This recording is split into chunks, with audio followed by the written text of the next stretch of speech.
Dan ribet telo sithik dangaton lo ayo Swandara ayo Swandara tuku sing tuku kumelun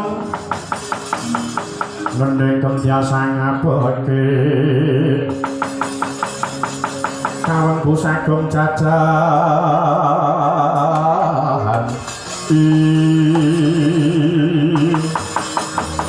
nanging sanget iki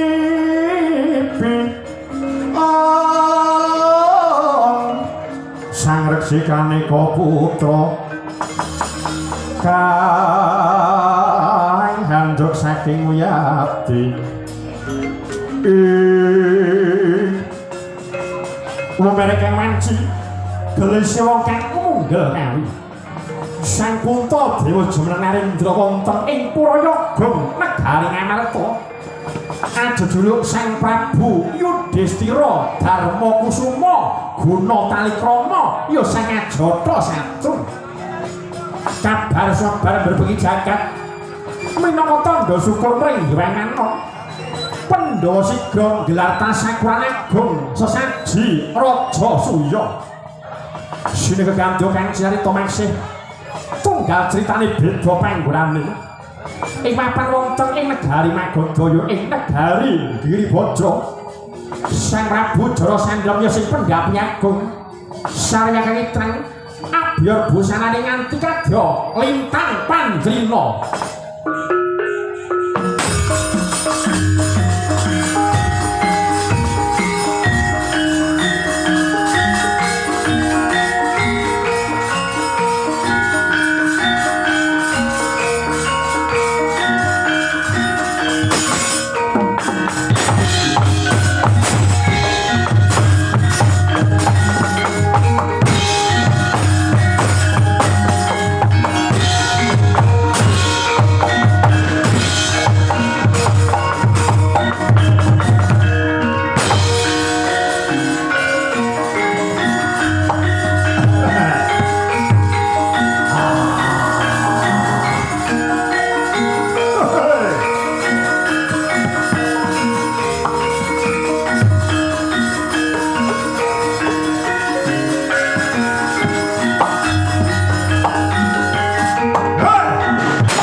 Sang Hyang Sendra Kurarupa mangasos kadi angin pangsempal kaprapal selo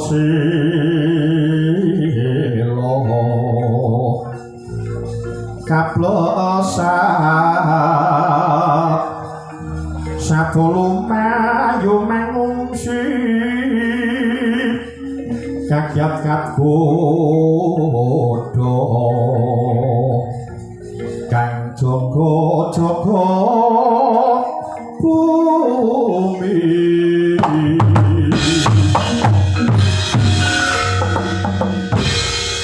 sinuwun keparang kowe ngabdi kula pun toga miwade kula pun belung niki ngadung dawuh menapa to darunanipun Denewantra Paduka ingkang sinuwun Prabu Jarasandha nimbali sawanira ngabdi kekalih keparang kula mangklungaken jangga nelingaken karna nedya nyandhi menapa dados Paduka sinuwun Prabu Jarasandha Toga aja ndadekne kagiyating rasane ngatimu nadyan iku adina kang biniji siremu tak timbali supaya sowan ana ngarsane sangga sejatine panjenengan ingsun kepengin gendu-gendu rasa marang jeneng sira sakara duning nggih monggo ngaturi paring dawuh ngene kok ora semaneh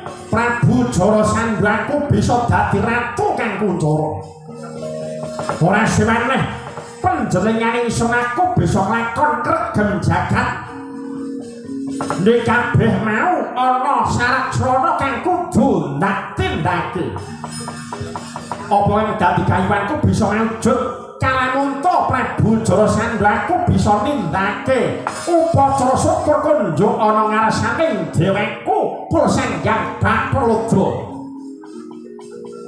mula kang sapa iku dina samengko panjenengan ingsun aku bakal njangkepi rukun lan syarat-syaratane nggone Prabu Jarasandha bisa nggelar tasyakuran kang ingaran sesaji Kalaludra emangkono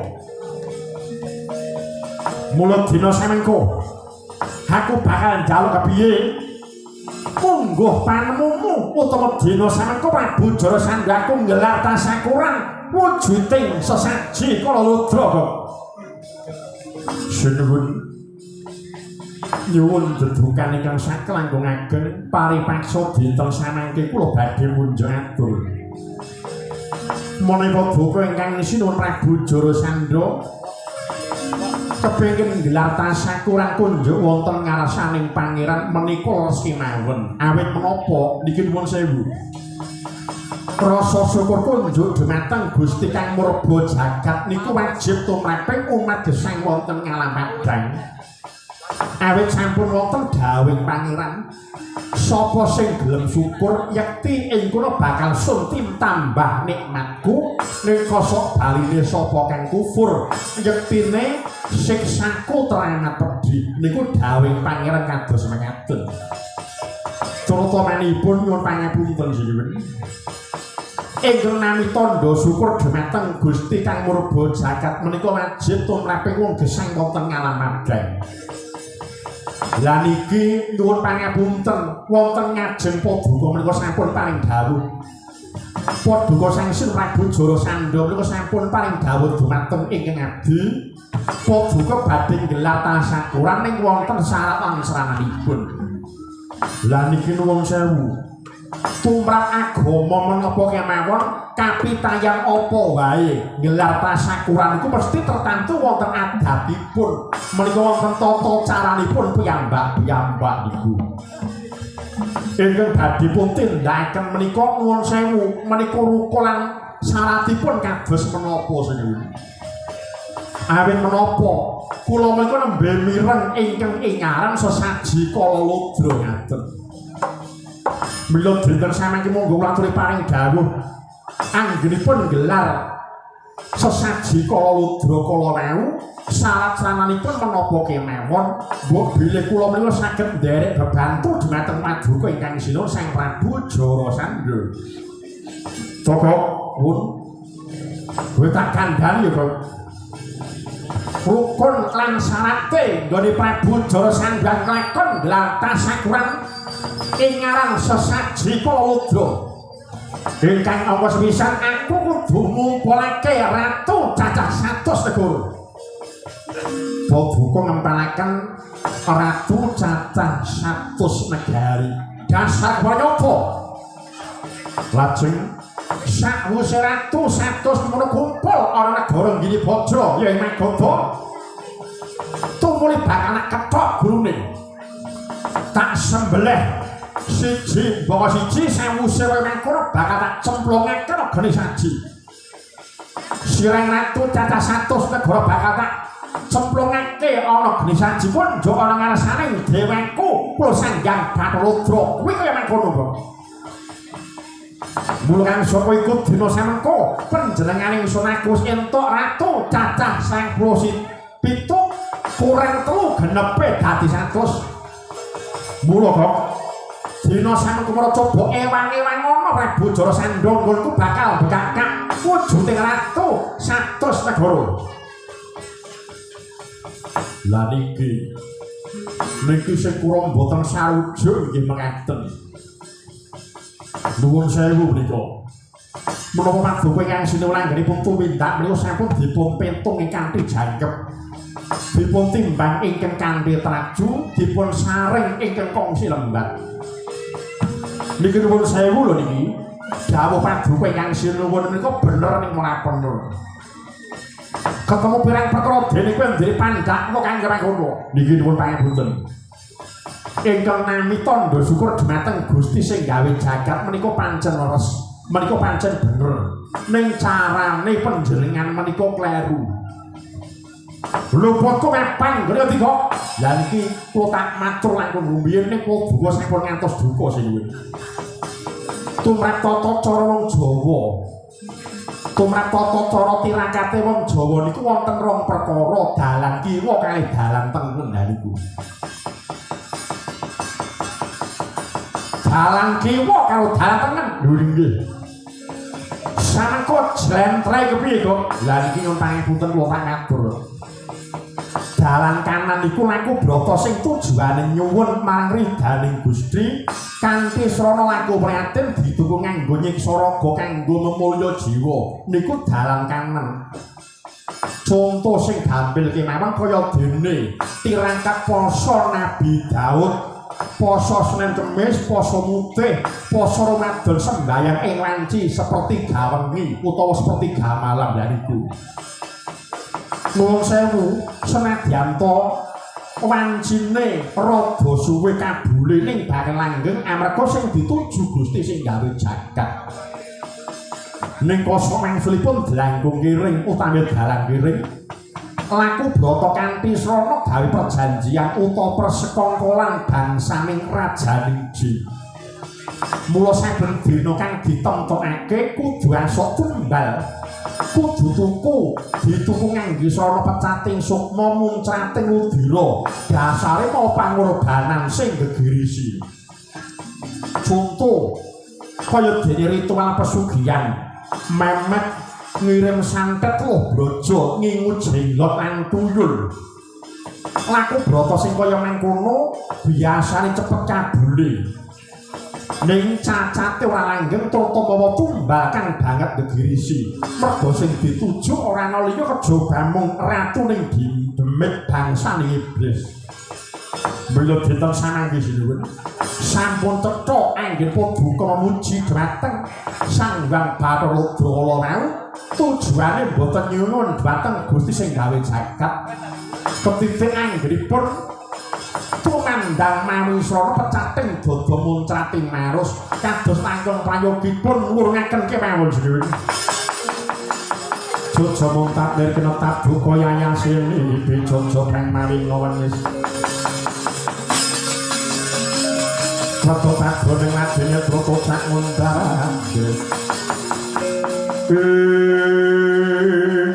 Rayone binantang mat dina samengko tangan tepi. Mbah kalal mbah aran apa sing dadi sedyaku kudu kasebatan. Amarga aku percaya kanthi sala Jarasandha bisa numbal ratu cacah 100 negara. Aku bisa dadi wong kondang gedhog saladhog godheng saladheng. Dene ora sangkokan gunem kang tanpa guna. Mercoba timbalana adhiku sakalore pisan. Yai Hamsa Dimbaka Wedhe Sukala. Suwe marak sowan holongan saling surga. Wis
Dalilir kadhep lodring kodhot taiwang mangkung canidi.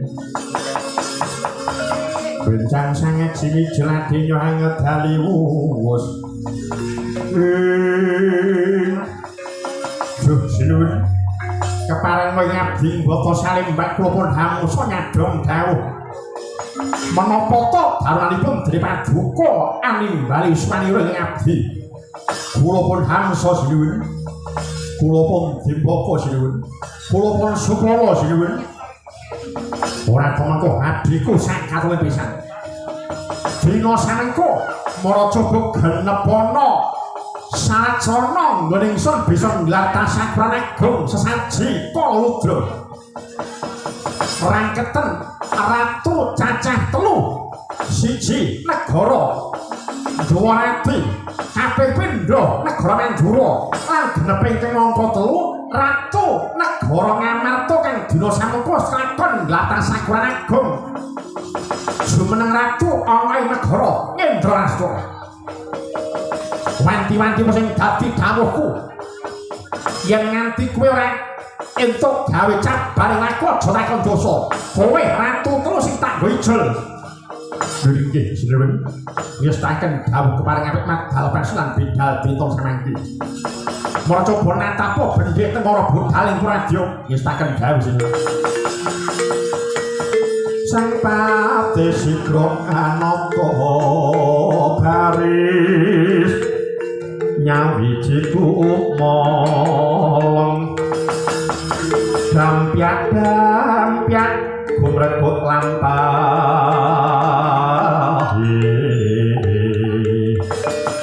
binarung rakyat batang agati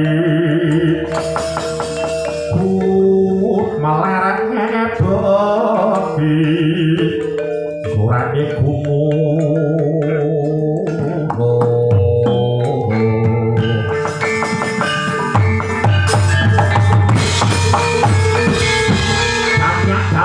galing permadu kula saken garing giri bojo yen to Candra pangadya haratake marang majemukan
Negara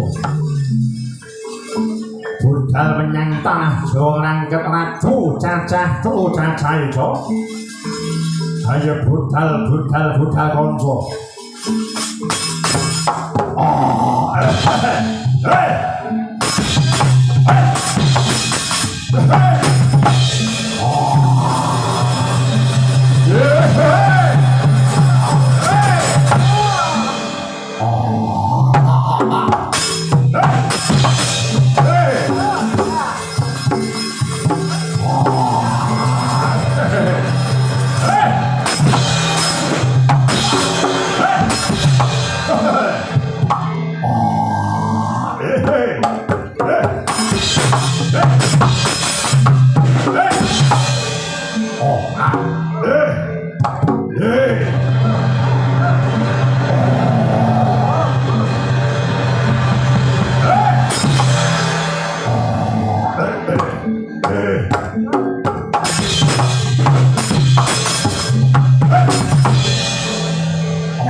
Oh